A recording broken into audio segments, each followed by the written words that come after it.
په 14مه سپاره کې موږ تاسو یو ډیر مهم درس او یو ډیره مهمه خبره زده کوو.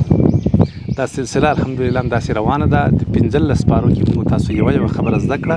نن هم موږ تاسو 14مه سپاره کې یو مهمه خبره زده کوو. په 14مه سپاره کې الله جل جلاله فرمایي والباقیات الصالحات خیر عند ربک ثوابا وخیر عملا. یعنی هغه نیک عملونه چې هغه باقی پاتې کېدونکي دي، یعنی اثر باقی پاتې شي. صحیح شوه؟ زر تر زر اثر ختم نشي، زر تر زر هغه عمل له لاسه لاړ نشي، یا زر تر زر پای ونه مومي، بلکې پاتې وي، خلک ترېنه ګټه اخلي، خلک ترې استفاده کوي، نو تا ته هم اجر او ثواب در روان ده. دا د الله په نسبت ډېر غوره دي، دا الله ته ډېر خوښ دي. زه تاسو یو مثال درکړم. فرضاً یو چا ته صدقه ورکړه، صحیح شوه؟ تا نیک عمل وکړه، صحیح ده، الله جل جلاله به تا ته اجر او ثواب درکړي په دې باندې. خو بل طرف ته تا دغه پیسې راواخیستې، یوه ونه دې پرې وکرله. څه دې پرې وکړل؟ ونه دې پرې وکرله. ته فکر وکړه دا ونه به څو کاله دا همداسې ولاړې؟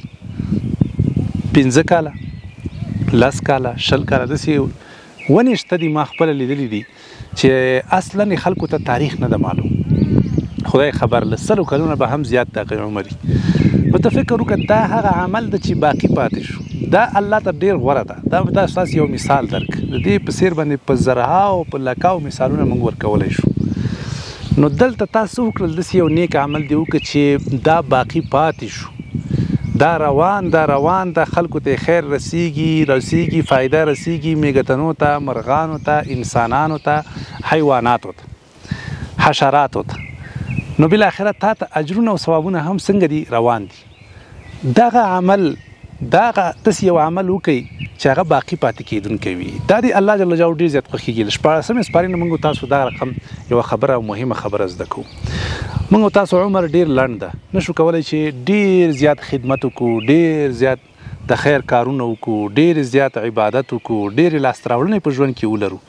خو البته الحمدلله اسلام موږ تاسو ته داسې لارې راښودلې دي چې کولی شو پرته له دې چې موږ تاسو په هغه کې هر وخت کیل یو، د هغه خبره انوالو یو پکې نه، پرته له دې نه یو کار به موږ تاسو کړی وي. فرضاً دا قرآن شریف ته دا د چا ته واخیستی، قرآن شریف نه لري که نه، او تا ورته هدیه افغانستان کې خلک دې ته خوشحاله کېږي چې قرآن شریف چا نه مفت واخلي که نه، خو خارج کې خلک دې ته خوشحاله کېږي چې چا ته قرآن کریم ورکړي. څومره ډېر فرق ده. ځکه دا قرآن کریم چې تا واخیسته، بس په دې کې ته تلاوت کوه که نه، دا قرآن شریف خو نه زر تر زره زړېږي، نه څوک پټوي که نه، کلونه په هغه کې یو څوک تلاوت کوي، هغه ته الله اجر ورکوي، خو تا پسې ته کرا ویدې، ته مصروفه یې فوټبال کې چېرته یا پیسې ګټې، خو اجرونه او ثوابونه تا پسې روان دي.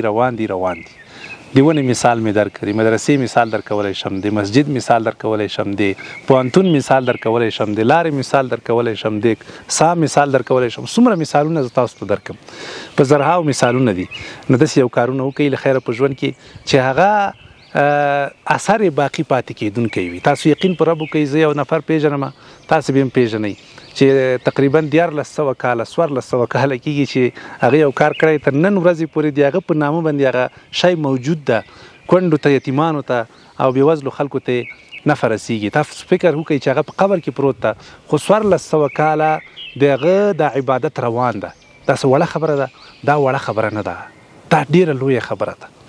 نو تاسو هم دغسې انشاءالله کارونه وکړئ. ځینو علماو ویلي چې د دې آیات نه وایي مراد او مطلب دا ده چې انسان دغه ذکر ډېر وکړي، سبحان الله والحمد لله ولا اله الا الله والله اکبر. دا عمل هم انسان ته پاتې کېږي که نه. نو هر نیک عمل چې تاسو یې کوئ، خپله فکر وکړئ چې دا باقي پاتې کېږي، نو د هغه اجرونه او ثوابونه به هم تا ته الله جل جلاله ذخیره کوي. دا ذکر چې ته کوې، ته خپله فکر وکړه چې تا ته به الله جل جلاله څومره اجرونه او ثوابونه ذخیره کوي او درته ساتي وي. د دې خبرو خلاصه دا شوه چې باید موږ تاسو په ژوند کې داسې کارونه انجام کړو چې د هغه اجر او ثواب د تل لپاره روان وي. نو اجرونه او ثوابونه به هم موږ تاسو پسې روان وي.